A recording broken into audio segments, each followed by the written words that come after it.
Greetings and a special welcome to our local, regional, and international viewers to this special Lifeline Ministries project. My name is Josephine Dishosetit, and I'm here this morning with Tina Alexander, Executive Director of Lifeline Ministries. Tina is a household name in Dominica, and I am very sure that she's also well known throughout the region, the Caribbean region, and internationally. Tina, it is a pleasure to have this opportunity to speak with you.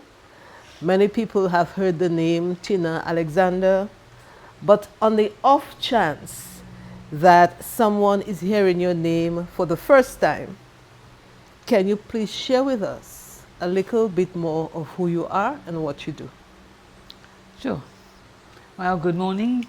Nice to be here. And I'm Tina Alexander, but in Dominica, most people call me Sister Tina, but I'm not a nun because I'm married to a man from Dalis and I've been here more than 30 years, had my children here, got my loan here, built my house here, like everybody else. I'm a social worker and a counsellor and the Executive Director of Lifeline Ministries. Lifeline's a faith-based organisation which has built up a reputation for sticking up for people who are disadvantaged in Dominica. At the moment, most of our focus is about women escaping violence. Actually, not just women, people escaping violence and people who are experiencing the consequences of having experienced gender-based violence. Thank you very much, Tina. I know that you're involved with a number of social projects, and the most recent one that you've been tasked with is called the Economic Empowerment Project. Can you expound a little bit on that project, please? Yes, although that's a bit like asking me to talk about the fruit after the tree, but the Economic Empowerment Project is where we're trying to help women who've been through our refuge system and are now trying to live on their own independent lives and support their children. And to be honest, like everybody else in Dominica, is struggling to make ends meet. And so many of them have side hustles, but it's disorganized and hand to mouth. And so what we're trying to do is to build up a resource, to be a hub for those women so that they're able to market their things that they've made and have a wider reach and a more organized income. Thank you, Tina. I think that is something that is greatly needed and would be really very sincerely appreciated, because women who are disadvantaged would have an opportunity to earn their own living, and entrepreneurship is something that is growing very much in Dominica, and so they would at the end of the day be able to earn an income from that. But I want to speak more openly about domestic violence, which I believe is one of the reasons why this program was established. Why do you think it is important to speak openly about domestic violence? Well, most domestic violence is covert, so most people don't talk about it until it's too late, until their injuries speak for themselves, or very sadly, sometimes worse than that. And so it is important to talk about it, and it's important for those people who are going through domestic violence now to realise that they can talk about it and they can have someone to talk to, which is why we have the helpline. We have a WhatsApp helpline that operates from 4 till 10 every day and weekends and holidays, so that when people need someone to talk to, they can find someone to talk to. 317 30 30. So tell everybody 317 30 30. It's WhatsApp, so it's free. And they get somebody to talk to, and also they get pointed in the right direction for resources that can help. I noticed you use the word people. have access to the helpline and people can talk about issues relating to domestic violence. But when you mention the word people, are you just referring to victims or can anybody else call? No, anybody can call us. You might be worried about your friend or your neighbour. You might even be worried about your own self losing your temper. You might be a child of somebody and you're watching your mother being assaulted. You might even be somebody who's in a same-sex relationship. They also can be just as easily get in trouble and be difficult, but they can't actually ask for help very easily. So we've had men also approach us for advice where they're being assaulted in their relationship. Okay, that's good. But what are some of the signs that people may overlook? Well, do you know, I think people sometimes don't really understand that abuse usually starts psychologically, not before it becomes physical. And some people it never becomes physical, but it can do a lot of damage. So there can be verbal bullying, there can be a kind of controlling and suspicion that can destroy you psychologically. There can be a pathological jealousy. There can be the control to keep people, then you need to report where you are and the person's very suspicious. Even if you've taken 2 minutes, you didn't answer the phone because you're in the washroom. And they already have imagined you've got another partner right there with you. So this is abuse as well as being beaten or bitten or hurt or stabbed or threatened with a gun. We see all these things. Okay. I get the sense that control may masquerade as protection. Something simple like, where are you going this evening, and with whom, and what time are you coming back? And do you share this view? Yes. And also when the man complains that his wife is not obeying,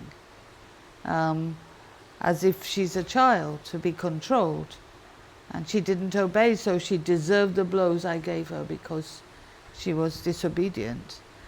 This is, he would say he was protecting her, but it's actually controlling. Interesting. So would you say then that some gestures may be camouflaged as cultural or traditional norms? Do you think that the behavior of a man to insist that you stay and do housework or you stay and look after the children, you know, questions like, don't you have something better to do? Do you think all that forms part of the cycle? For some people, yes. There's certainly defined gender roles, particularly within churches. There are religiously ratified gender roles which are difficult for some women to break out of. But also the women in Dominica are very competent and multitasking, and sometimes a man feels disempowered by the woman's success and can feel threatened by her abilities. And so it takes a skill to live together as a working couple and to both be educated and working, or even when the woman is more educated than the man, and then to work out what are the gender roles within the home, what are the domestic duties if both of you are working outside of the home. We don't have very many house husbands here either, where men choose to stay at home and do domestic tasks because their wife can earn more than they can. And it's cheaper than sending their children to daycare. They might choose to stay and look after the children. You don't see it very often here, but you see it more often in Europe. And I think that there's a stigma attached to that if a man chooses to do that.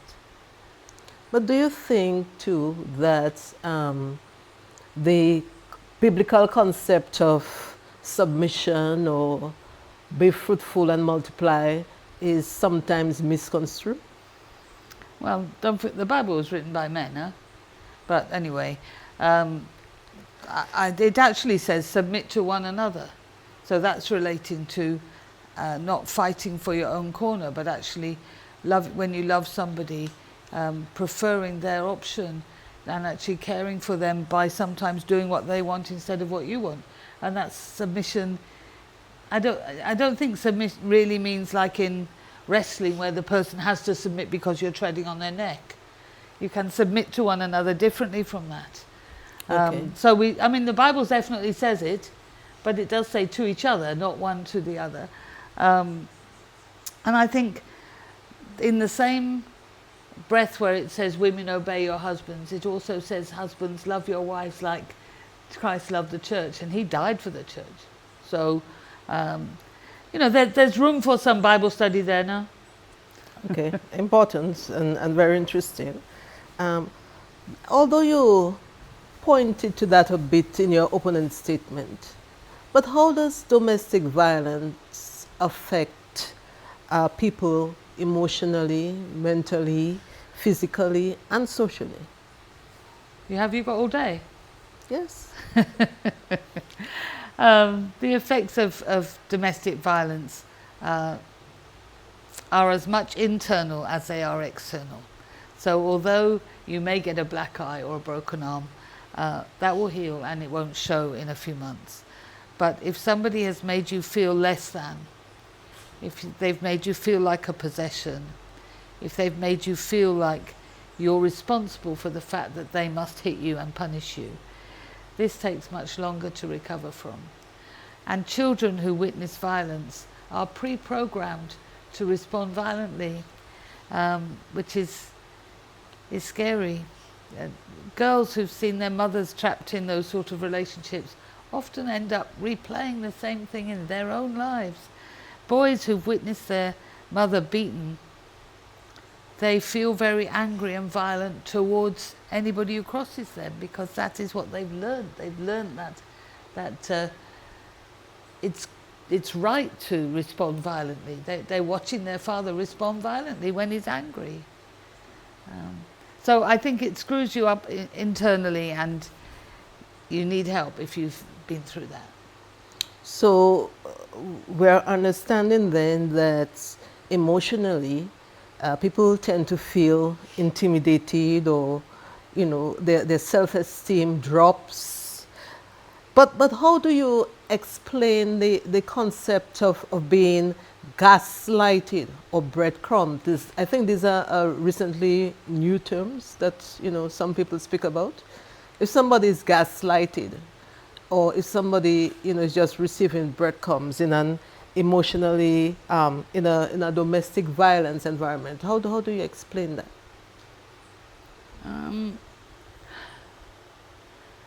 Not exactly sure what you mean, but I think that people can feel confused internally if the person that they love is actually the person who is hurting them. It's the same with an abused child. You feel ambivalent towards the very person who you should be receiving affection from, and you constantly wanting to please them in order to get the breadcrumbs of affection that are available. Okay. But it's not, the experience is somehow twisted. Yeah. And it means your loving mechanism gets broken. Right. And it affects your ability to have relationships with after that. Mm-hmm. So sometimes you find people go through a series of broken, violent relationships. People say, well, why are you choosing the same sort of man now?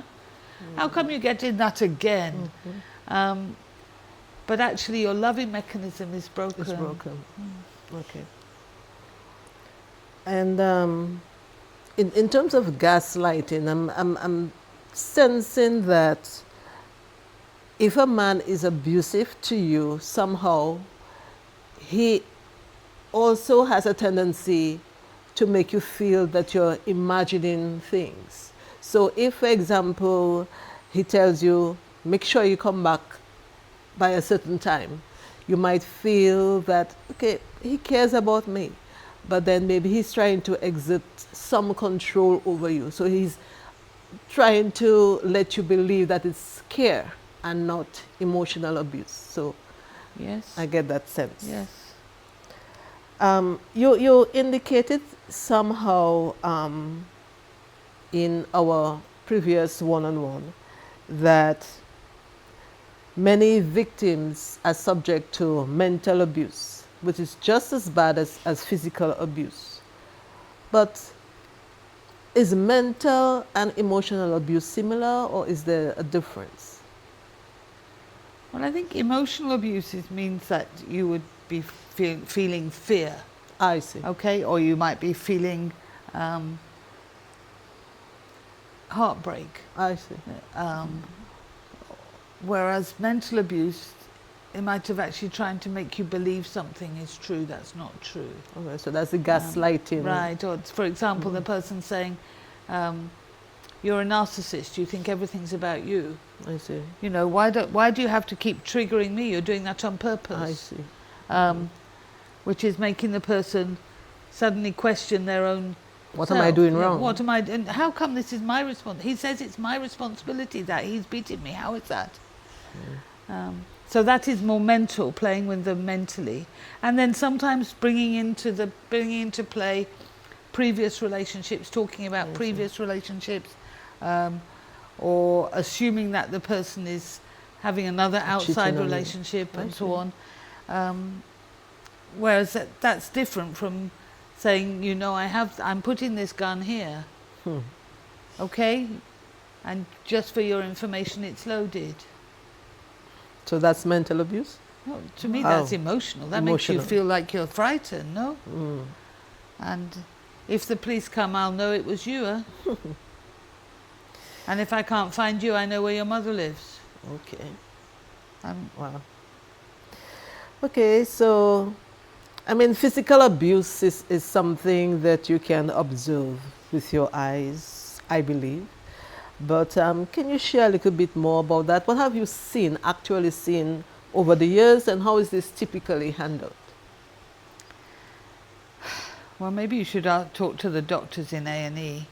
I know they see black eyes. I know they see bite marks. I know they see scratches. I know they see grip marks on people's arms.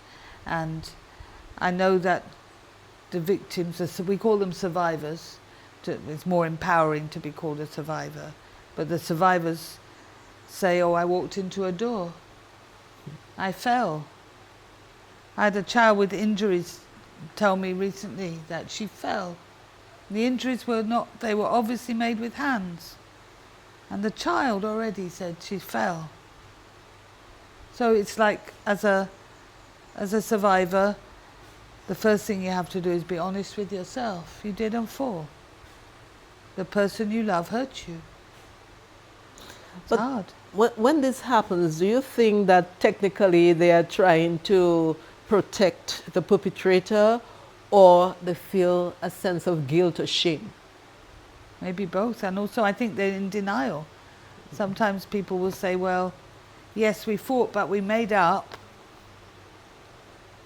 Not recognizing that in the fighting he could kill you. Some people's sexual relationships too resolve after a fight.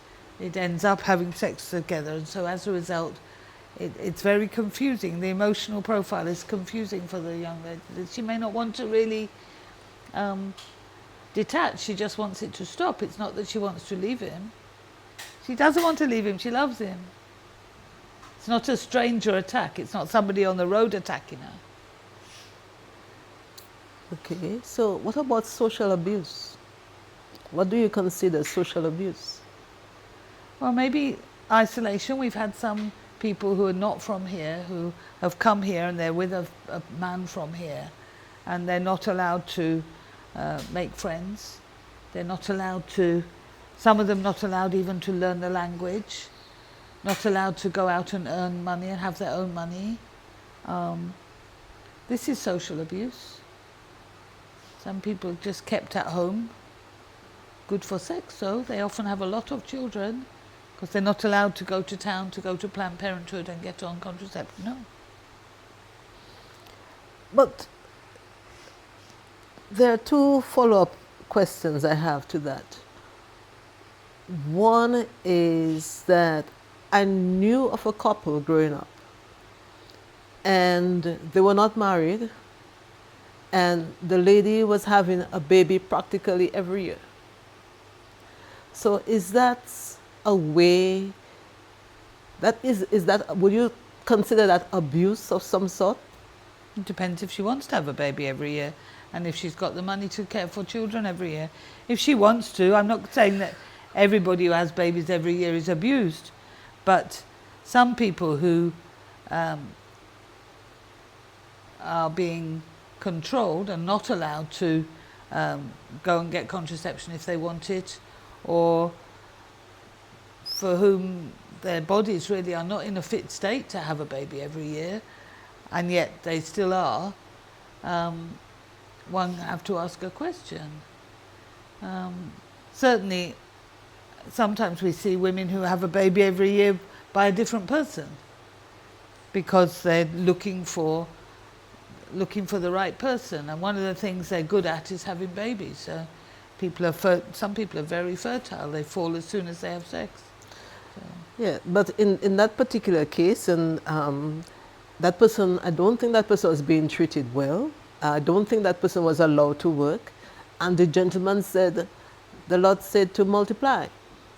Yeah. So I just remembered that scenario. But if a foreigner is settled in Dominica, as you just recently explained, what about the passport issue? Are they free to leave at any time, or is the passport held by the partner? What do you know of situations like that? Well, sometimes it's difficult because the passports expire. If your passport expires, for you to get a new passport as a foreign national, it's a bit complicated, and it requires money and courier fees and so on. So if you have no money, you're stuck. And then often you then become illegal because you're actually meant to have a residence permit to be here. And so then he says to you, well, don't go outside because the police will pick you up. And so sometimes they believe that. And also they can't get a work permit, so then they can't work. So it's a trap. Yeah, that's a vicious cycle, right? So you mentioned also barriers to language. Can you expound on that, please? How that could affect a violent environment or cause a violent environment? Well, for example, if you haven't got any friends to talk to, who do you talk to? If you can't speak the language here, that's a challenge. We've got people on our WhatsApp helpline, though, who speak Patois, so if there's anybody here who only speaks Patois, we can get them someone to talk to. Okay. Why do victims struggle to leave an abusive situation? Why do you think that happens? There's lots of reasons, isn't there? First of all, because they love the fella.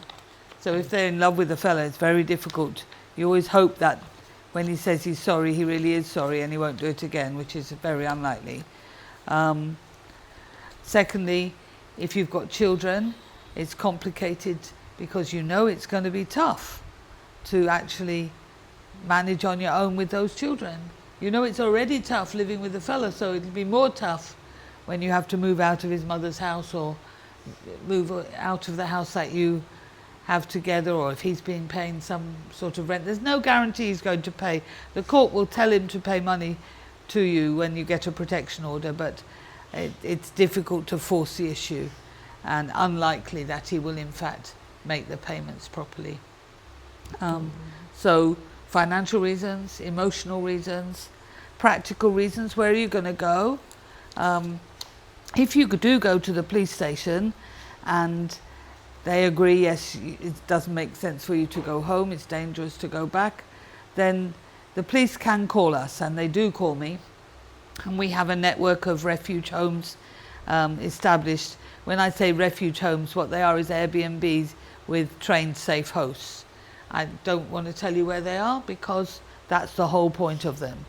It's that we don't want anyone to know where they are. But we supervise them and people stay there for a couple of weeks. And during that time, the Gender Bureau and Lifeline together try to find you somewhere that you can afford. And the Ministry of Social Services, well, it's Health and Wellness and Social Services, do have a way of paying the landlords. They don't always pay on time, but they do eventually pay them for the first couple of months while the survivor's getting on their feet. Okay, so Lifeline Ministries then play a very important role in supporting the survivors and their families. You indicated that there's a number they can call, and is that number able to be reached beyond the typical working hours? It's only out of hours, okay? So we don't encourage people to call they'll get an answer phone if they call during working hours. Okay. And then they'll get a live person if they call or message from 4 o'clock till 10 o'clock. And then the operator will listen and be helpful, I hope. And then if there's a serious matter that needs referring to another agency, then the supervisor will call the person back and see how that can be done. So I've got a whole set of operators who are trained, and then each operator has a supervisor, and then the supervisors have me. And when it necessitates that persons have to be moved, there are safe places for them to be referred to. Well, with trained personnel. to be honest, it would usually go through the police. Usually, I see. Okay. Either the police or the Gender Bureau. So Okay. usually it's the police or the Gender Bureau who call us for the place to stay. But if somebody calls to say, I need help now, then our first process would be to take them to the police or the Gender Bureau. Okay. And then they might refer them back to us for the Okay. safe place. Okay. So it's two different services really, the helpline and the refuge service. And now the economic empowerment Program. is further on the road. Yes. Okay, very good. But how can the community help or better support survivors instead of judging them? Well, first of all, give them our number and encourage them to call, and let's take a first step towards getting help. Also, they can help Lifeline to help. So some people don't want to give any up-close assistance. They don't want to really be face-to-face with the people who are in pain, but they do want to help. And so we have people who donate clothes and groceries and money for daycare and school fees, and even help with rent and utilities or whatever is needed by the people who are escaping. And if it comes through Lifeline, it's actually easier for both for the recipients and for the givers, because if you're always giving to somebody, it screws up the relationship. They start to see you as a source of supply and not as a genuine friendship. And if you are always asking somebody for help, it also screws up the relationship. You feel guilty. You say, well, I asked last week, I can't ask this week. Whereas you might need milk for those babies. If you need milk for the babies, then you need milk for the babies. So Lifeline's a bit of a go-between in that situation. So we're a broker for help. We're working also with Planned Parenthood, who have a pantry. So we encourage people to give groceries to Planned Parenthood, and we sometimes refer people there. Although our own people who we're really supporting, we've got about 10 families currently that we're supporting in transition. So we'll take anything. Planned Parenthood will take anything that's non-perishable, like tins of stuff and toiletries and so on. That's very helpful for there. We'll take anything. We'll take fresh produce. We'll take eggs or meat or vegetables or whatever people want to give away, and we will make sure it gets to the people almost as soon as it hits my doorstep. It'll be out. Excellent. I have a question though. I'm one who believes in gratitude. So my question to you is, persons who have been helped get away from domestic violence situations and are doing well for themselves, do they come back to volunteer? Do they come back to help? Well, we have 40 volunteers who are working directly with us, and many of them have their own stories to tell, but they're not current. Okay. Okay? And then what I'm pleased to say is that some of the people who've escaped violence and who are now in the process of recovery or on the journey, they're the ones who are giving out the number and bringing people for help. I see. Very So good. even before they're properly established I and see. successful or whatever, they're already out there preaching the gospel of getting help. Okay. Excellent. So you don't have to stay stuck, and you don't have to be perfect before you can help someone else.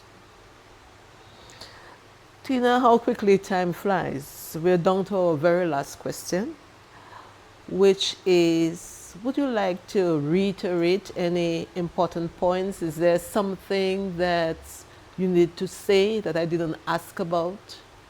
Would you like to remind the viewers of the contact number and that kind of thing?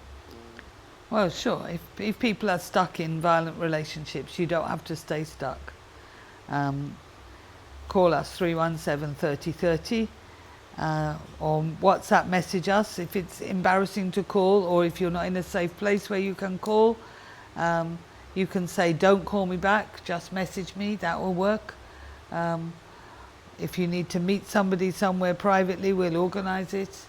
One of the beauties of being a community organisation is we don't work for government. We're not required to tell your business to government.